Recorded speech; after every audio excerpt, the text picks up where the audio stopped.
What's up, guys? We're back. Week 11 talk show. You got the commish. You got JJ. There is perhaps no better time for football. I can't wait to reflect and to look forward. JJ, how we doing? How we feeling about this upcoming week? I'm feeling fantastic right now, dude. It's Thanksgiving. It's the best time of the year. Time for family, time for football, the two things we love most in life. Let's get right into it. Hell yeah. So, we're bringing back something a little special. Our fans might not know about this, but first two seasons, I gave out a few Commissioner League updates throughout the season. Kept the league members active and informed about what was going on throughout the league. So I thought I'd bring that back and give a little update. Read it out here. Season 3 of the Chi Fi Fantasy Football League has seen rosters like no other. The highest of the highs for some teams, the lowest of the lows for others. Players are cycling through Team Deshaun's happy ending locker room faster than head coach Brandon Staley's chances of keeping his current position are dwindling. After a 2-0 start, manager Ollie Franks deals with a tumultuous locker room as running back Derrick Henry is promoting a Hunger Games decision-style leadership system. Some teams continue to go for glory, while others attempt to minimize disasters. Only 3 more weeks towards playoffs, boys. Lock and load. Trade deadline is December 27th, noontime, as a first reminder. So there you have it. Those are some of the key headlines throughout the league this week. And Jack, we're only 3 weeks away from playoffs. Can you believe that? It still doesn't feel real. This season is flying. Only 17 games in football. It's just not fair. We want more. I saw a tweet this week that said, "Someone give me an 82-week NFL season." Every I year don't. and a half. Yeah, just like the NBA. Oh I yeah. don't. I don't think the players could handle that though. Nah, imagine them playing three game a back to back in football. Anyway, yeah, Crazy let's time. cherish it while we have it. Well said, Kamish. It's good to have these little updates back. Bring back some memes for the boys. Moving on to the week 11 scoreboard. Checking in around the league. Huddy, we got you first here. What happened, man? Close one. Yeah. Really unfortunate showing, but I dropped to 7-4. I think I'll survive, but just tough. Yeah, it's not what you like to see. Mueller left the door open, but he's got a good team. Shit happens, but I think you're still in a good spot to make the playoffs. Here we see Shuby taking one over Bridge, 5-6, a huge game, 148 points. Saquon going off. Shuby looking inside from the out right now at a playoff spot, moving to 5-6 after the full roster reconstruction. Well done to him.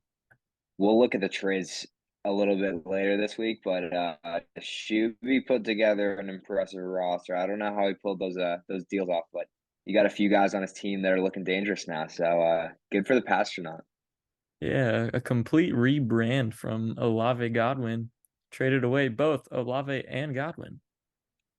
Moving on with Josh Dobbs, my savior. Next up, we got me taking the free win from Ollie, putting up 79 points. An absolutely terrible showing. I was a bit nervous going into this week, starting Kareem Hunt with Bijan on a bye. Looks like I may be starting Kareem Hunt again going forward with Ken Walker down an injury. But nonetheless, I clinched a playoff spot, baby. We're back. We're back in the offs, sitting at 8-3. Second team to clinch. I'm feeling great. Can't ask for more from this squad. Congratulations. Thank you. Thank you. I mean, just a well-deserved playoff berth. Hopefully, I'll be joining you next week with another win. But yeah, you got a good squad there. I'm currently holding Kenneth Walker's backup, Charbonnet. I think we've discussed some deals today that did not come to fruition, but I we'll can't we'll give you we'll on we'll that. talk. We will talk. We'll be in touch. And last but not least, we have Tyler ass blasting Suit, moves to 10-1, cementing his spot, building a lead for the 1 seed. And Suit on a 5-game skid. Are we going to see him drop out of the playoffs entirely? His team is really in desperation mode. I think it could be hit or miss. Well, we saw Devontae Adams fall off, and now he's a little bit back on with the rookie QB thrown to him. But I don't know. He's going to be on the fringe. I think a couple teams could pull past him. I'm so mad that we let Tyler get tanked L. I just don't know how we let that happen. How How did long has we he let had that him? happen? He's been sitting on his bench, I think, for a few weeks, and then the last 2 or 3 weeks he's played him. I don't know how we as a league let this happen. We're just throwing away our chances of having any other champion this year. Yeah, This is ridiculous. we're handing it to him on a silver platter. He already had the best team, and we let him add a top 10 receiver at the moment. Oh man, we flopped there because he was totally last in the waiver order every week this season. Whatever. On to game of the week number 1. Nabil, baby. Nabil, there's a chance. Let's go. I'm not Not finished. eliminated. Not eliminated yet. An absolute just disrespect. Not even playing the flex. I don't know if that was intentional or not. Knowing him as a manager, it might not be, but just absolute. That's just like yossing it down at the rim on Murray's team right there. I Her, mean, her source being me, Nabil texted me flexing a little bit. He asked me whether to play Sutton or Madison earlier in the week. And once the victory was already clinched before Monday Night Football, he said, "Fuck you. I'm just gonna leave it empty and say I beat you with 8 guys," which he did. Unbelievable. that's some big cojones for a guy who's 4-7, but I love to see it. The fire in this team is truly something else. You look at that roster and it's incredibly mediocre, but they have heart. They have heart.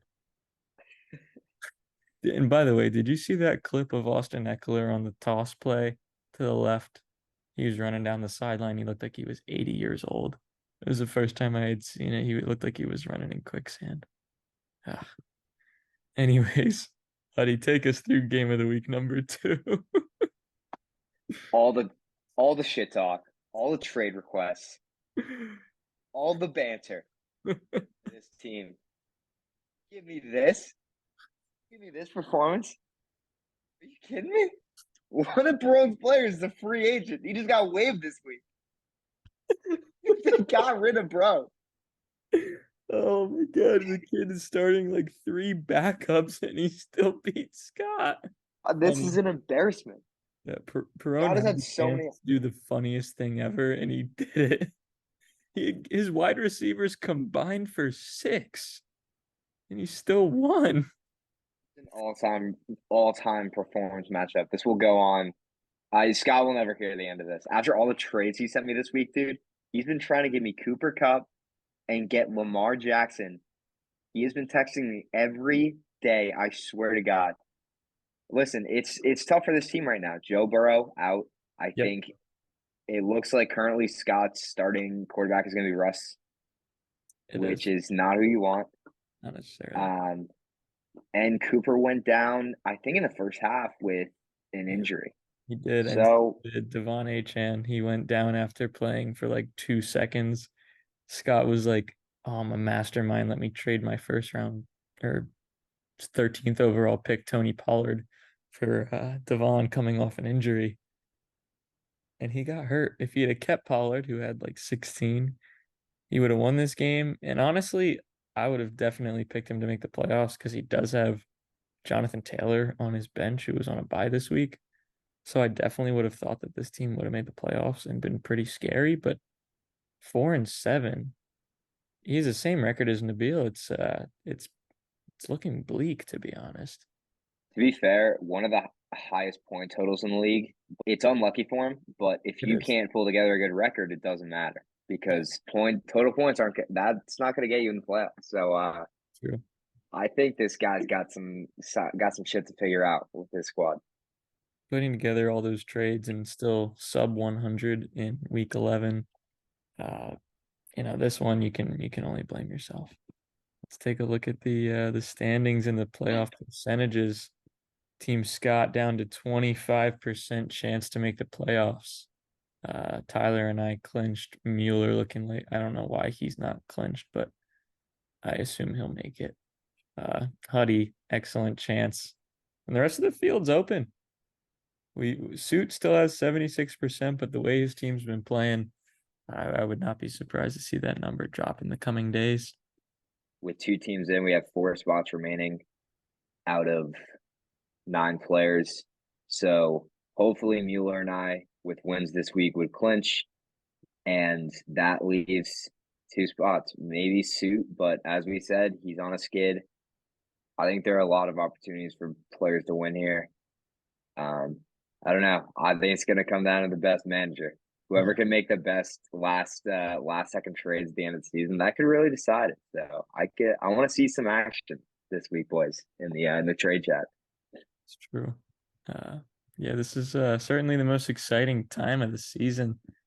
Playoff picture is starting to gain some clarity. Teams are fighting in the hunt. Let's see what unfolds in the coming weeks, man. This is what fantasy football is all about. It's getting exciting. All right. Buddy, what we got here, the trade block. Shuby, a busy week. Busy week for Shuby. Complete rebranding like we talked about. So just one trade this week that ended up being a 3-team trade. Don't worry, I was getting a lot from Scott asking me to push this through immediately, which of course I did because I just want to see more entertainment from the man himself. Good commission. So a lot of names getting thrown up here, but let me break it down for you. So Scott, Sean's happy endings, acquired Jonathan Taylor. Shuby's team, the Pastronaut, he acquired 3 new wide receivers in Calvin Ridley, DJ Moore, and Brandon Ayuk. And finally, Suits team acquired Chris Godwin and Jerome Ford. So interesting. I think I can't tell who won this and who lost this because there's just a lot of moving pieces here, but it looks like for right now, Shuby might have pulled together the best team improvement. So I don't know. Yeah, Shuby's team was pretty deep at the running back. He has David Montgomery and Saquon, who he traded for last week. So I think, Jonathan Taylor is an incredible player and has a great fantasy schedule in the coming days, but he needed some help at receiver. Ayuk's been legit more now that Justin Fields is back, is a solid option, and Ridley threw together 30 points this week out of nowhere. So if the 3 of these guys can continue production, this is a great move for Shuby. Even parting with JT, I think Scott adding Taylor is a decent look. I told him not to mix up his team too much. I thought he had a good roster. But if he makes the playoffs, it's a dangerous squad. But we'll see about that. And Suit's trying something. I don't really know the thought process. I think he got bullied into this trade. I'm going to be completely honest with you. Probably, yeah. I But, would not. Scott has a way with his words, Oh, he just ropes you in. He sweet talks you Yes. until you got to block him. But, yeah, quite a lot of phone calls from the boy this week. But I stayed put, thankfully. All right, good. on to a new segment special for this week. We got a little first round redraft. The 2 fantasy experts, Huddy and myself, breaking down the first round from our draft and how things would go differently if the season started today. Pick number 1, pretty obvious. Jack, it looked like I agreed with you here. And honestly, how the season's gone, no controversy for the first 2 picks.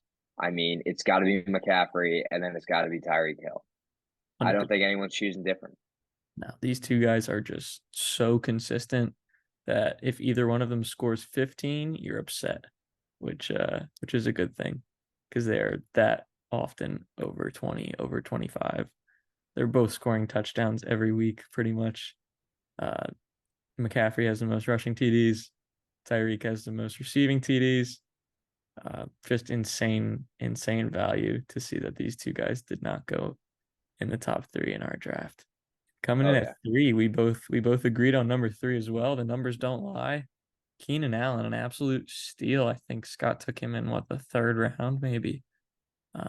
In points per game, he is right behind Tyreek Hill at wide receiver 2, putting up almost 24 a game, I think. He's been fantastic, and he's been Justin Herbert's only weapon. I think it was big that Mike Williams went down. A lot of people were doubting him. He's like 30 now, but no, he's still got it in him. I was really torn between this guy and my 4th pick, who we'll see, but I went with Keenan. Uh, yeah, Mike Williams definitely a big factor. But the difference here, Tyreek puts up, 150 yards a game and a touchdown, but Keenan's racking up 15 targets every week because he is their only good receiver. Quentin Johnston kind of stinks.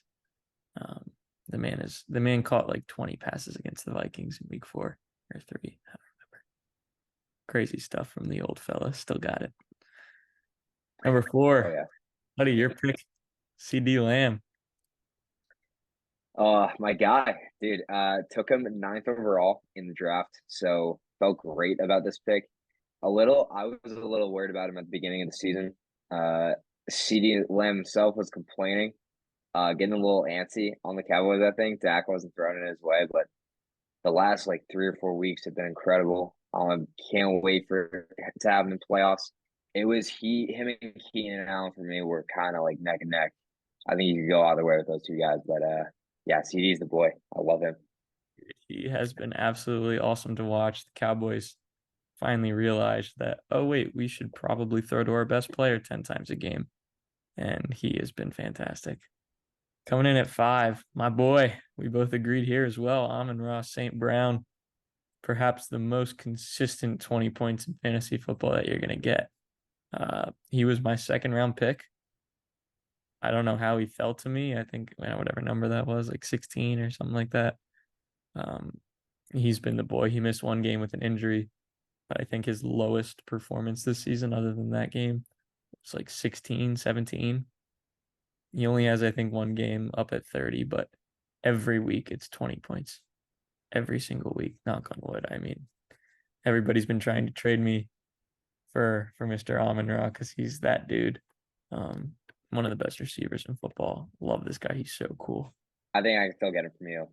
We'll see. But with such like the most stacked offense in the league, so many guys who can get the ball, and he's so consistent. Like that's crazy. I didn't expect it. So good for him. Coming in at 6, a couple of running backs for us. The running back market is slim this year. At 6 here, I went with Travis Etienne. He, I think, is RB3 or 4 on the season. I think 3. He's been incredible. I was really, really hoping to get him in the 3rd round, but Mueller did take him, I think, like 1 or 2 picks before me. Etienne's been balling. The Jaguars' offense has been balling. He has a very tough fantasy playoff schedule. The Jaguars have some tough run defenses soon, but you can't argue Etienne's been great this year. He's been great. A couple of down weeks the last 2 weeks, I will note.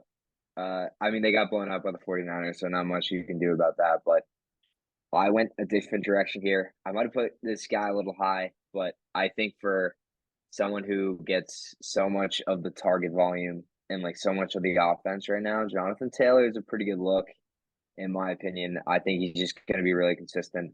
Like the running back market is more like risky than ever. Like you're just looking for a safe guy that it's going to put up double digits, and I like Taylor, dude. JT's been the man since coming back. We were all nervous about taking him. We didn't know if he'd even play at all this season. He could just sit out his entire contract, but he's back. He's better than ever. New deal, and is looking like the number 1 overall pick from last year, which we all knew and love. Moving on, number 7. Buddy, what we got here? Yeah, we went pretty different directions here. So give me Saquon. It's all dependent on the Giants offense. Giants offense puts up like more than like 10 points. Like he'll get enough.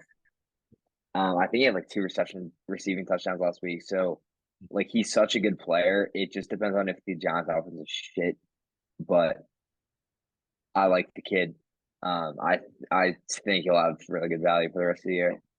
I love Saquon. I've seen him play since high school. He's from my area. He is a little bit of a risk with how bad that offense is, but undeniably one of the most talented guys in the NFL. 7 here, I went with Stefon Diggs, another receiver who up until the last 2 weeks have been kind of duds. He has also been an extremely consistent 20 points a game guy pretty much every single week this season until late. The Bills offense has not looked great this year, but he has getting a little up there in age as well, but he is still very talented after the catch. So yeah, I went with Diggsy here. I don't know. I think he's doing what we expected him to do. Yep, So absolutely. but I like him in that space. Yeah, 7 here. I took Bijan in our real draft, and I don't regret it entirely. He's had some awful weeks because that coach is such a shithead. But he did have like 20 last week. I think he's trending up, and he's just been so fun to watch. I've loved having him on my team. Number 8 here, I went AJ Brown. A bad first week and a really bad game last night against the Chiefs. But other than that, he's been insane. Ever since complaining about his target share, he's looked absolutely fantastic. Catching TDs, catching long bombs from Jalen Hurts. He's been great. Another stud receiver in the mix. Awesome to watch. Again, I think it's an offense that you can give the ball to a lot of different guys. I guess the answer is just complain about how you're not getting the ball, and if you're good enough, they'll start giving you the ball. So pretty smart move by the guy. I think I have him down a little bit lower, but yeah, I like that. Went Kamara. People forgot about him because he was out for the first 3 weeks of the season, but his receiving volume is like crazy. He's getting 6 or 7 receptions, like a game, and we're a PPR league, so I think that gives him a lot of value. Just yeah, I think he's going to be good for the rest of the season. I like him at 8. I'm with you there. I kind of forgot about him and going through this list, but he is a PPR demon, an absolute stud, wasting away on Suits team. Number 9, I went Jamar Chase. He's been a little up and down this year with Joe Burrow's injuries, but he has had some insane weeks where he's put up 40 points and kind of has guaranteed you a win in those weeks almost. I am a bit nervous going forward with Jake Browning, but he was still able to find the end zone with Jake last week, so I'm hoping that he can maintain around a 15 to 20 points per game. I don't know. We'll have to see here. I think it's going to be tough. We'll see how the kid plays. Moving on, a lot of the same names. Let's talk about the new addition on the list, Justin Jefferson. I got him at 10. You got him at 12. Give me your thoughts on my boy. I think I saw a tweet this week. I think the Vikings staff came out and said like we're not going to rush this guy. He hasn't played yet, and he's off IR, or I think his 4 weeks have been up, so like he's available to go off IR. So just moving forward, like I don't know how much value he's gonna get. Josh Dobbs, a lot of hype around him, but he's not as good of a thrower as Kirk Cousins, obviously. Like that's just that's how it is. I think he's like obviously one of the most talented guys, but honestly, for the rest of the season, like I like him down here. I wouldn't move him. Yeah, I agree. Jefferson's my boy. Yeah, Vikings fan through and through. First 4 weeks, he was wide receiver one. He was the number one player in fantasy, and I'm hoping he comes back. We play Monday night against the Bears, and then a bye. Hey, well, no, you're good. Hi, mom. That about does it. A lot of agreements on the redraft. A lot of question marks. We'll have to revisit this when the season comes to a close and we head into the playoffs. Oh yeah, I'm sure we're dead wrong on all of them, but those are professional opinions, Yeah, professional, unprofessional opinions. that's what's up. So yeah, I love it. Maybe we should do a redraft. Get all 12 guys in. That would be something. That'd be interesting. It would. It's getting time for the fantasy football playoff. Almost as importantly, it is getting time for the real NFL playoffs. So I think we're going to break down the power rankings, Jack. Let's get into it. Starting with the dogs, not much movement. Eagles staying at 1. A heck of a game last night. The Chiefs were begging to get slid to that 1 spot, but Marquez Valdez-Scantling had other plans in mind as he dropped a beauty of a pass to win the game. Crazy. Get this man some help. I slid the Niners up just a couple spots. They look back on track for sure. And yeah, that's it at the dogs tier. Elite tier exactly the same, except the Bengals slide down. They were really starting to look good. Even the start of that game against the Ravens was exciting. But when Joe Burrow goes down, out for the season, I can't have this team in the top 10 with Jake Browning. Maybe he's okay. I don't know a thing about him. Yeah, that's a real tough look for the Bengals on what was looking like a heck of a comeback season. Really hoping for the underdog story from them going into the second half. Cincinnati Bengals medical staff on fraud watch, allegedly. I don't know what's going on there, but Yeah, it's crazy. We're gonna have to see what happens in the coming weeks. If there's any movement, because there are certainly some unlikely faces in there right now, like these next 2, 3, 4 teams. I think. I don't know if are the Texans in there at the moment. Seahawks still in okay shape, along with my Vikings. Dropping that game to the Broncos was really tough. I really felt we should have won that game. A couple of missed penalties on unnecessary roughness. That one guy got suspended for 4 games for hitting Josh Dobbs so hard in the head, and there wasn't even a flag thrown in real time, um, which led to a fumble and a field goal for them in a game which we lost by 1. It was brutal, but I do still think we're in okay shape. I like our team if Jefferson comes back, especially. And we do still have a pretty Mickey Mouse schedule. We get the Bears next week, then a bye, Raiders, Packers again, Bengals with no Joe Burrow. I'm pretty confident that the Vikings will be able to get into the playoffs as like a 6 or 7 seed. Just gonna have to take care of business Monday night against the Bears this week. In this tier with them, the Texans, who look freaking fantastic, and the Steelers, who just fired their offensive coordinator. Next should be their quarterback, because that kid sucks. Moving up this week, we got the Broncos. Russ has been cooking. The Broncos now have the longest win streak in the NFL at 4 games. And the Rams. who would have thought about the Broncos? And not just against bad teams. I mean, Vikings decent right now. Bills win, Chiefs win. Russ is finally starting to look like the quarterback he once was, which is exciting. Feels like he's kind of a little bit back in form, and yeah, guys are playing good. So those are the teams on the fringe, and they'll be exciting to watch. Absolutely. Yeah, it's good. It's good seeing Russ looking like a little bit of himself again. We all grew up watching Russell Wilson, the Seahawks, how awesome he was when we were kids. It's nice to see him hanging on to what he has. Moving on, outside looking in, Saints, Buccaneers. I guess the Saints are actually in right now, but they suck. That division so bad. None of them should make the playoffs. But joining them, the Colts and the Commanders, who suffered a brutal loss to the Giants this week. I should have thrown them down further. Next, joining the Falcons and the coach should be thrown to the Wolves tier is Brandon Staley's Chargers. You mentioned this in your address earlier on in the show. This team, oh my goodness, how do you lose to Green Bay?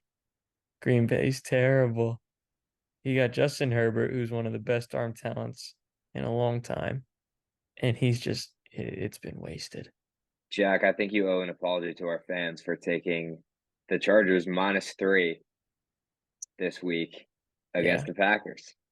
And I think we should know by now to not bet on the Chargers. yeah, Like it never works out.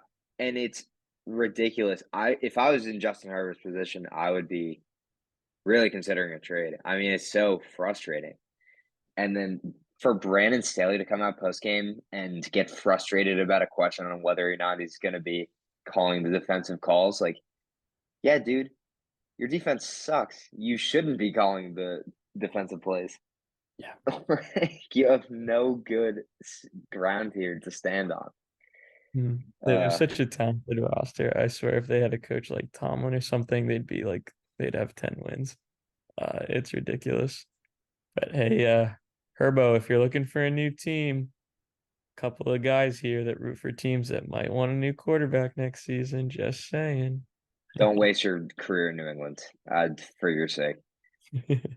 As a Knicks fan, I know not to get my hopes up with big name free agents, so I'll stay where I am. Moving on to super ass, got the Raiders, Titans, the Jets, and the Packers. And super duper ass, the Giants, who won a football game this week.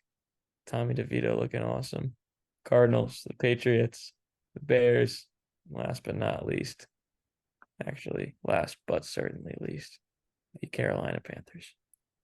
Pretty sure Patriots lost, I think 21-17 to the bye week. Mac threw 2 picks. It was an ugly game. Glad I didn't watch it. I mean, I was honestly pretty happy having the Patriots not play and just like I didn't have to watch that game because if the Patriots playing, I gotta watch. But I didn't have to this weekend. But now I have to watch them face the New York Giants this Sunday, which is just gonna be so bad. What a So fun game that will be. Zappy versus Tommy DeVito. that's the Tank Bowl, dude. It's gonna be something. Yeah. It's gonna be close, I guess. Yeah, I wouldn't be surprised if that game ends like 7-3 or some bullshit. It's gonna be like a glorified baseball score. Yep. All right, that does it for the power rankings of the week. On to their counterparts, the QBs. A little bit of movement here. The list looks a little bit distorted because of one super duper special tier going on towards the end. Looking at the dogs, nothing changing here except the sad subtraction of Joe Burrow, moving right next to Kirk Cousins as he goes down for the season. Yet another devastating blow for football fans. Truly a shame. So many skilled quarterbacks down there. I mean, look at that lineup. Like that's so sad to look to see that we're missing out on that. But Right, dude. Kirk Cousins, Burrow, Tyrod Taylor. Come on, man. Crazy. all right, I don't know if you should say Cousins first, but yeah, sure. In the not too shabby tier, no movement here. Brock Purdy jumps a spot ahead of Goff. Purdy threw 3 touchdowns. Goff threw 3 picks. All 5 of these guys, though, I think are very good quarterbacks. They've proved themselves this season, either in real life and or in fantasy. Trevor Lawrence had 2 rushing TDs this week. He's back on the scene for fantasy football. I just pulled off a trade for him in my other league because I had Joe Burrow go down. So I just got Trevor Lawrence to be my quarterback for the playoff push in the serviceable tier. Not much change in here. Justin Fields comes off injured reserve. Put up a solid game. He ran for over 100 yards. Another scary asset to Nick Mueller's fantasy football team. God, it's like the rich just get richer with him and with Tank Dell on Tyler's team. All right, next we've got the dog shit tier. Somebody, the jumper of the week, Mr. Thomas N. DeVito, coming out of New Jersey, slinging 3 touchdowns. He looked amazing. The Giants take down the Commanders. I don't think he's very good, but he had a hell of a game and he deserves to get slid right up into that middle region. The interviews that Tommy has with like the black tank top Oh my the God. and the chain is just so funny. I mean, like, what a personality for the New York Giants. I think he's exactly what they need. I feel like you could rearrange any of these guys in the dog shit tier. They're pretty indistinguishable from each other. Raiders almost pulling off a win against the Dolphins. If O'Connell had thrown like 3 picks, that could have definitely happened. It was close, but Yeah, it's true. They're sitting right around 500, I think 5-6 after that close loss. But yeah, none of these guys really jump off the page at you. Another quick side note on our boy DeVito. Pretty sure he went to high school with Brent. are you serious? Yeah, pretty crazy. I'm They pretty look sure like they were. cousins. All right, moving on to the even shittier tier because there was too much getting labeled as mediocrity where these guys are actually not good. Bryce Young, DTR, who isn't good but won a game this week. Good for him. Shout out UCLA alumnus. We got Desmond Shitter and we got Kenny Pickett. Did you see those highlights from the Steelers game, dude? This kid's awful. So I watched a lot of that game. First of all, DTR, my absolute boy. I have him in a dynasty league. Love that. I I have him on my taxi squad, so like I can't use him until next season, but I'm just kind of praying on his success right now because he could really work out for me. I think he played a fine game. I think for a second start in the NFL, like I think he looked good enough. I think he could be Yeah. better. I'm with you. It was shaky, but Steelers have a really good defense, and he led them down the field confidently to get in position for that field goal at the end.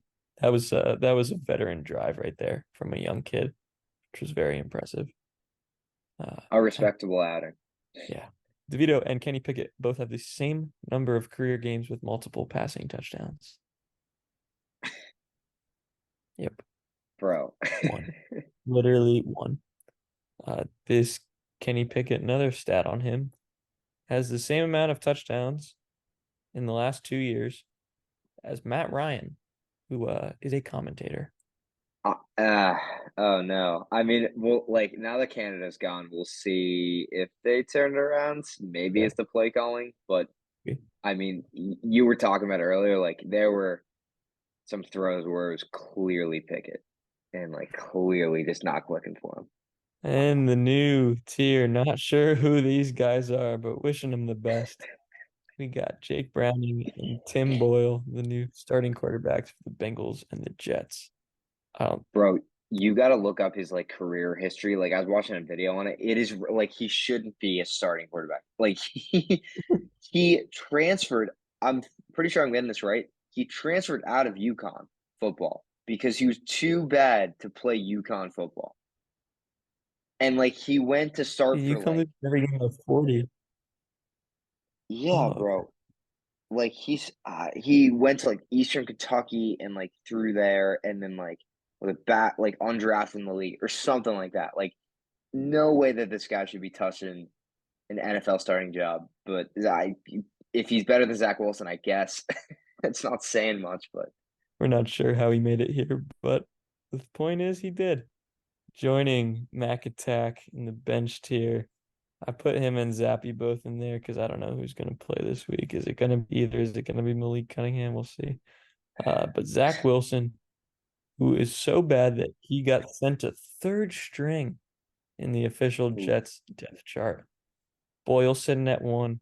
Trevor Simeon, longtime solid backup, sitting at 2. And Zach Wilson all the way down to 3. Abysmal. That's all I can say. Moving on to the waiver report. We got here, Hudson. all right, Mark Andrews going down for a potential season-ending injury. I believe his ankle.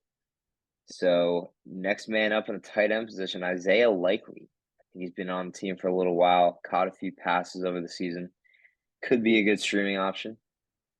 We got Jaden Reed moving down. I feel like all those Packers wide receivers are kind of hit or miss. Like I think Reed's had a couple of good 20-point games, depending, but most of the time he sucks. So if you really need to throw a Hail Mary out there, then I guess that's your guy. And lastly, the once proud, once elite Patriots defense. Not as good anymore, but they are playing the New York Giants, so they can only do so bad. The under in this game is calling all of our names. So we'll have to see if Tommy DeVito can put together 2 good weeks in a row. Odds are probably not. But waiver wire looking slim these days as more and more people get injured, less and less available for us to pick up. It's like I said, best manager at the end of the season. It's all about how you play your guys. So Very true. It's crunch time, man. All right, taking us to the locks of the week, brought to you by ESPN Bet, the new leading sportsbook made by ESPN for ESPN users. Make sure to gamble responsibly. it is America's week. A lot of silly ones up on the screen here. I'll start off with well, I feel like for our entire lives we've watched the Lions lose on Thanksgiving. So I'm not betting for an outright loss. The Packers suck, but I will take the Packers plus 7.5. The Lions will lose in one capacity or another. So give me that. Give me drinking Sam Adams Oktoberfest over 7.5. That's favored come this Thursday. So a lot of things to look forward to. What do you got here, Jack? Time of the year, my friend. I like that pick. I think that's a pretty hefty line for a team we see lose every Turkey Day, every year. They almost dropped one to the Bears. They're a really good team, but I feel like, they're due. They're due for a loss. It's been a while. This week I got Saints money line at Atlanta, over 3.5 pounds gain from Thanksgiving meal, and Malik Cunningham playing a snap of football. I think this Patriots Giants game is going to get so ugly that they're just going to throw him in, see what happens. Why not? But my real pick is Saints money line. This one's pretty much a pick 'em. I think the line is only 1 point. Saints in Atlanta, I just think they're a slightly better team. I don't think either of these teams are any good, but I think the Saints will come out with the W. So if you want to fade us, fade us. The Little Brother Bridge sponsored cheeky parlay. Mac Jones playing football plus shitting my pants after dinner plus 135. That one's gonna hit. Don't fade us on that one. Wherever you can find that. Pretty sure that's on the ESPN app. Um, I've had personal experience with one of those, so we can lock that one in. Which one? Which one is that? Oh, Max Jones playing football. I've seen Max Jones play a lot of football, so Oh, that's great. That's great. I mean, yeah. All right. Quote of the week coming from my boy, Justin Jefferson. Man said, my health is way more important than you winning your fantasy games. Doesn't matter how many times y'all flood my DMs talking about me selling your team. I don't care. Justin Jefferson does not give a fuck. He's going to sit out as long as he damn well pleases. He doesn't care, Bridge, how many games he's cost you. Imagine had he pulled that trigger on the trade for Keenan Allen when he first went down. Oh my God, I forgot about That's what, that. that's what Scott offered. That'd have been fucking hilarious. That would make me happy. Bridge, I did receive a DM today acknowledging that Jay Jett is up for grabs. Bridge has requested that I send over a trade, so not sure what that's gonna look like, but then I don't know when he's coming back, so I don't know what his value looks like. We'll see. Risky. We'll have to see what his value is looking like these days. He could be a potential league winner, but he could also be a reason a team doesn't make the playoffs. Just gonna have to see. He also was seen retweeting Kevin Durant's tweet about not caring about your parlays. Kevin Durant's honestly been hitting in all my parlays lately. All right, last but not least, Jack, who are we facing this week? This week, I really have no clue. I clinched a playoff spot. I could not be happier. I hadn't even checked. Let's take a look. I'm playing Shuby. Um, that's good news for Shuby. My team is really banged up right now, and he's looking for a win. I got Kareem Hunt sitting there at RB2 again with no Ken Walker. See if he will give me Charbonnet or not. We'll see. T. Higgins, a lot of question marks for me right now. Who we got for you this week? Give me a suit. Give me the fraudulent Natsu team, hoping I can pull off a win and guarantee myself a spot in the fantasy football playoffs. Looking like I got a lot of guys playing. No bye weeks this week. Pretty exciting for the NFL. And yeah, I got Charbonnet as the starting running back in Seattle against the 49ers. So that might be a hit or miss. Got a lot of guys projected pretty high here. Let me talk about my boy Jalen Warren, dude, putting up 23 points last week. Let's not forget about him. So I might be starting this week. Why Yeah, not? dude, you got 5 quality running backs on your roster at the moment. You should be looking to make some moves potentially. A lot Oh of yeah, depth. A lot of depth on this team. I will definitely be making moves. So putting the league on blast. Watch out. Yeah, every single player on your roster besides defenses, kickers projected double digits, which is definitely the only team that has that. That's very impressive. I feel great, man. I just like I need to. You're right. I need to get rid of depth. I need to like get. I just need to improve my ceiling. So yeah, guys, come on. Let's get it together. Jack, you're gonna trade me in on Raw. It's gonna be awesome, dude. All right. Can't Yeah, wait. see about that one. But yeah, you are projected to win pretty handily. See if you can do that, clinch yourself a playoff spot this week. This week's make or break for a lot of people. We got 2 matchups. We got Bridge and Murray both 4-7. Scott and Ollie both 4-7. Losers of those 2 matchups likely to be eliminated from playoff contention. We will see. Tyler, another free win against Perone. And Nabil gonna have to pull off the upset of all upsets against Mueller to stay in our hopes and dreams. Nabil, we wish you the best. Wow, it's an exciting week of football we got coming up. I cannot wait. But Jack, have a great Thanksgiving, my friend. Enjoy the football, enjoy the turkey. I'm sure we're gonna have a lot to talk about on Monday. So yeah, until then, boys, thanks for watching. Keep it classy, and Jack, any last words here? As always, do what we do. Be kind to one another. Happy Thanksgiving to all the families. To the commission, I say hello. Wishing you all the best on this sacred holiday.